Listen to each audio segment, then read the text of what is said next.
Everybody's got a plan until you get punched in the face. Well, in Baltimore City on January 24th of 2022, we got punched in the face. At approximately 0555, 14 engine, and the whole box was struck out. We get 5 engines and 2 trucks, okay? Box was struck out. It's a 55 box, but it's our running route is easier to get there. It's one left out of the quarters, a right, a left onto Pratt Street, and the fire was at the corner of Pratt and Stricker Street, 205 South Stricker Street. Like I said, we got punched in the face. We were dispatched for a dwelling, 3-floor, okay, 3-story, middle of the group, fire showing, people trapped. 14 arrived first. I was riding fourth that day, which means I was on leadoff, okay? Kenny Lakai was on pike, Kelsey had the company, and Craig was our driver, our pump operator. Not to go into their tactics, but we arrived first engine picks up a plug, a hydrant, okay? We get the hydrant connection hooked up to the plug, and we go to the fire. And that's what we did. 14 got there first, I got off, I had my jacket, my bunker boots, pants, and of course my boots. I hooked up to the plug. We have 2 2.5 inch openings and 1 5-inch. We were missing a 2.5 inch cap. So I went obviously to the engine, opened up the compartment, and did not immediately see a cap.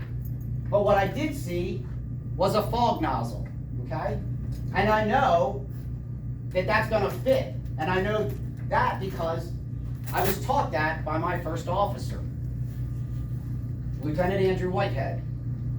He taught me rescue breathing, okay? Just like you were doing today. When I was watching the video, almost teared up a little bit because it takes me back. It was me and my lieutenant sitting in the bay on the ground, fully donned. I'm on air, he's not. And he goes over box breathing, skip breathing, and the hum breathing. Never told me what he wanted me to use. He just gave me a tool bag full of tools. I decided to use skip breathing. And I trained the skip breathing. A lot of times I train the skip breathing. If I'm on the pipe, or nozzle, whatever you guys call it, if I get to the second floor, I knock that, while the truck's hooking the ceiling, the walls looking for fire, I'll sometimes, start chilling like this, and I would skip breathe. So I was always practicing the skip breathing. I would do skip breathing if I worked out at the firehouse in between sets. And I'm telling you all this because, again, on January 24th of 2022, the dwelling that we went in collapsed, trapping 4 members. Lieutenant Paul Buttram of Truck 23, Acting Lieutenant Kelsey Sadler of Engine Company 14, Kenneth Lacayo of Engine Company 14. Kenny had just knocked a little bit of fire that was probably 5 feet, maybe 7 feet to my front right. And just as he had knocked that, the house came down, okay? I can only speak for myself, but we were all trapped, okay? Nobody was able to key up on the radio. If you listen to the audio when the chief calls the mayday and asking for a response, silence. There was nobody answering because I could not reach my radio. I was pinned in a prone position, okay? Now luckily, my helmet and my mask stayed on, crazy enough. So I immediately knew that I was trapped. But I did try to get up. So in that prone position with your bottle, right, you've got some leverage. So I tried to arch my back to see if I could loosen up Come on. I could loosen up anything, any debris on me. I almost knew immediately that I couldn't. So what was my only chance of survival? The air in my bottle, right? And my brothers and sisters. I trained the skip breathing, and I used it for about, we'll say 14 to 15 minutes. You guys just were doing that for what, like 45 minutes? And somebody, I think, still had 1,000 PSI in your bottle. So, as I'm tracked, I go, holy shit, I remember being taught skip breathing by my first officer. So, immediately, I started skip breathing. The way I did it, 3 quick inhales with a 7-second exhale. And all the science that you were just taught was true, okay? I was able to maintain my composure through all the pain and, quite frankly, knowing that I was going to die, okay? We had 2 stories on us.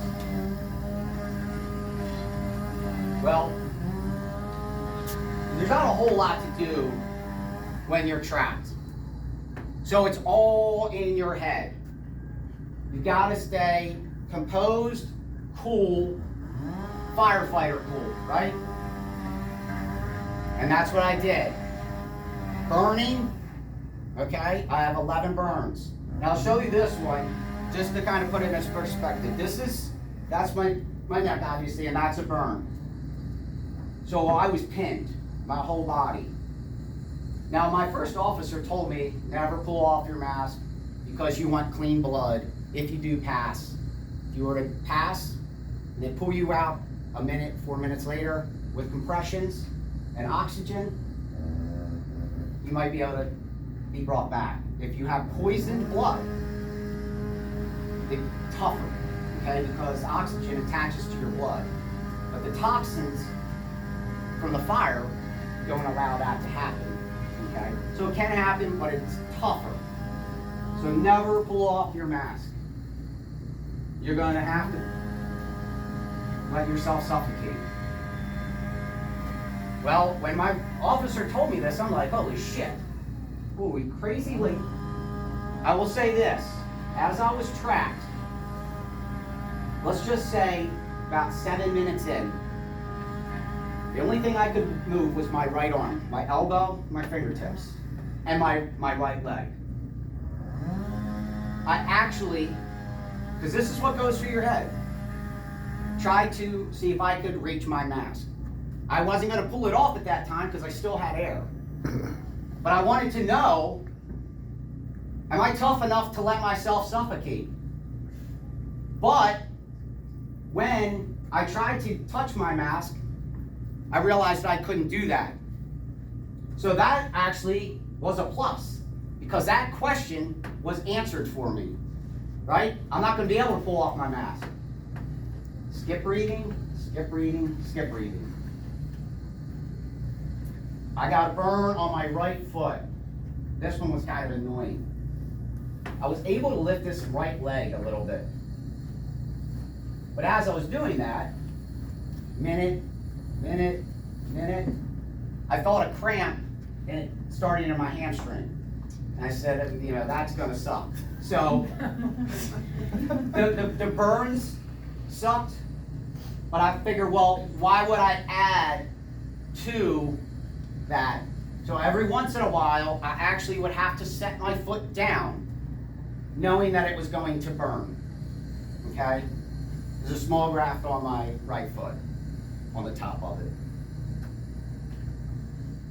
I never heard Kelsey or Kenny. Let's just say in about 2 minutes, I called out, 14 were down, 14 were down. No response. But my pass device is going off, okay? So I'm like, okay, I don't need to call out. That's the equipment does that for us. The pass device is going to let everybody know where you are.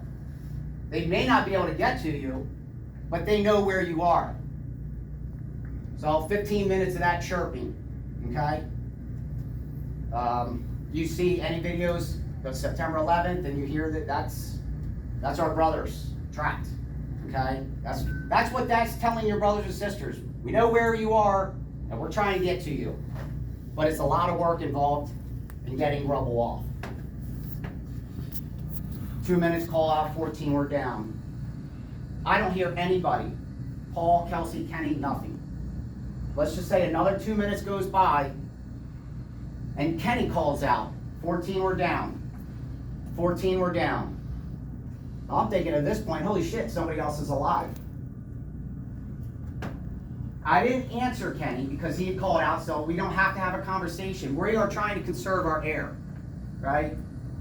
And the more we talk, the more air we're going to go through. I also realized if I try to get this house off, I'm going to blow through the bottle. And that's going to give my brothers and sisters less time to get us out. Well, so Kenny calls out, let's say another 2 minutes. Calls out, 14, we're down. And this time, there was concern in his voice. And I knew it. So, again, I could move that right arm, my elbow to my hand, no, fingertips. Kenny and I think we had kind of fallen towards each other. I think he might have gone through the floor also, okay? So we do have basements in Baltimore. Kenny was growing concerned, as we all were. But I knew I had to try to help to calm my brother down. Not in a frantic, but just, I could hear it in his voice, okay? So I reached out with my right hand. I could have grabbed a piece of wood, a rock, but I thought it was Kenny's hand. So I said, Kenny, told him, brother, we're good. They're gonna get us out of this. But you've got to open up this pipe, we're burning up right now. And Kenny opened up the pipe. I don't have any burns on my right side other than the top of my foot. I could feel the cooling down my right side. So Kenny was fighting fire until his last breath, as well as Kelsey and Paul. I think Paul was in the basement doing the power, the truck. We all have jobs. Eventually, I could hear my brothers and sisters. We have a Drager system, which has handles on the sides. And I hear 1, 2, 3, pull. 1, 2, 3, pull. Nothing. I'm not budging at all. Okay?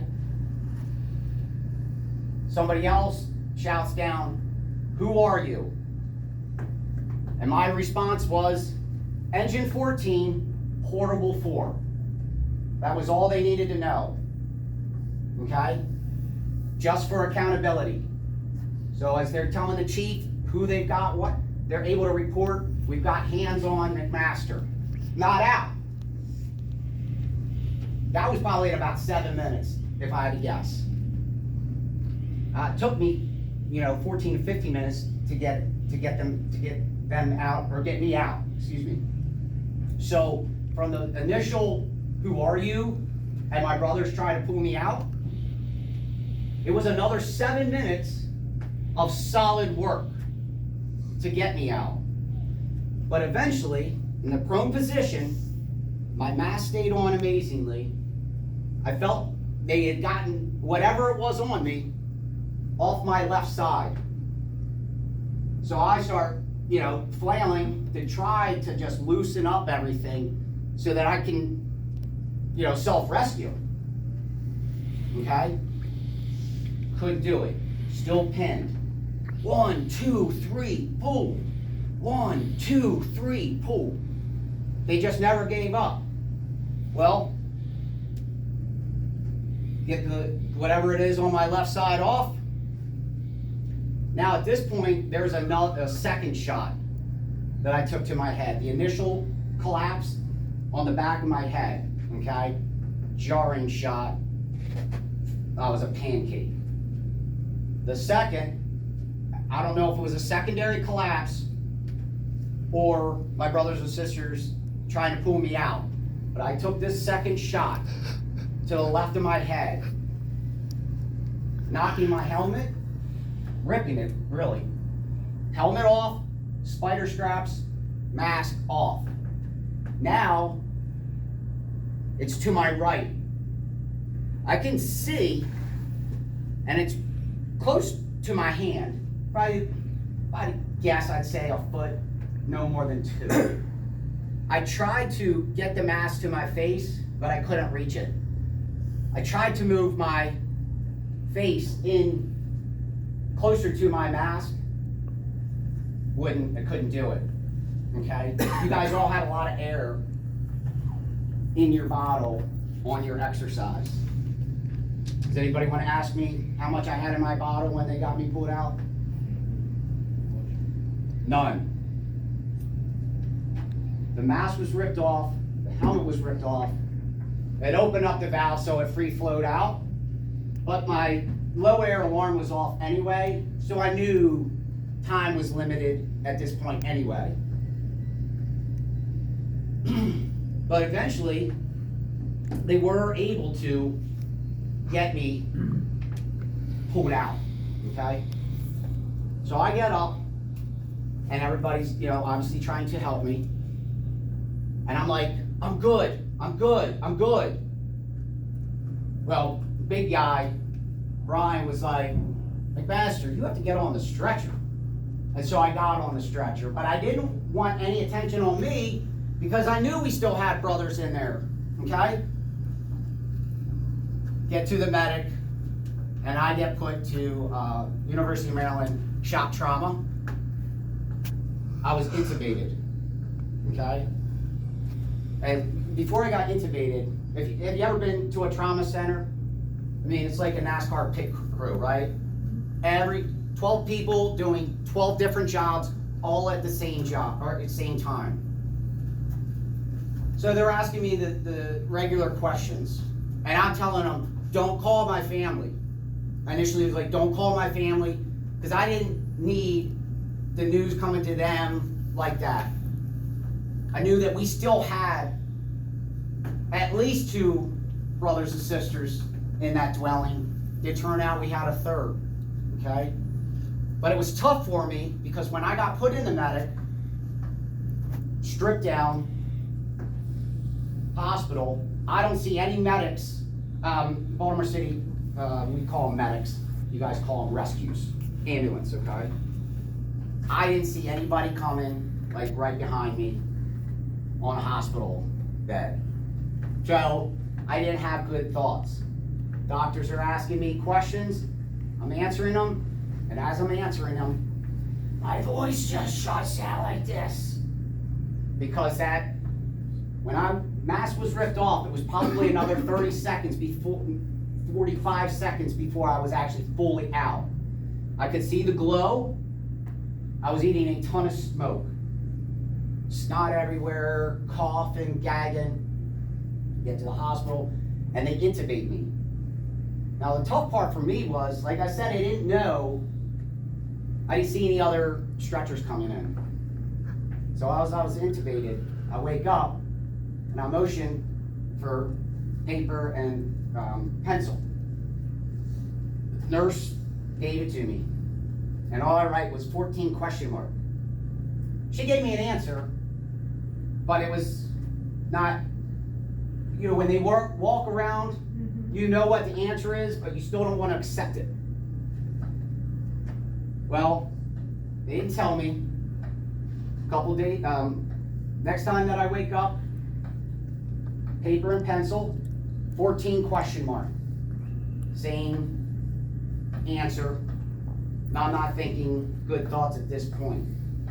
Well, the next day, when they took the intubation tube out, the chief at the time was there to let me know that Kenny, Kelsey, and Paul had passed, okay? Kenny was alive. I know that for a fact. I never heard from Kelsey. I never heard from Paul. And do you mind turning that off for 1 second?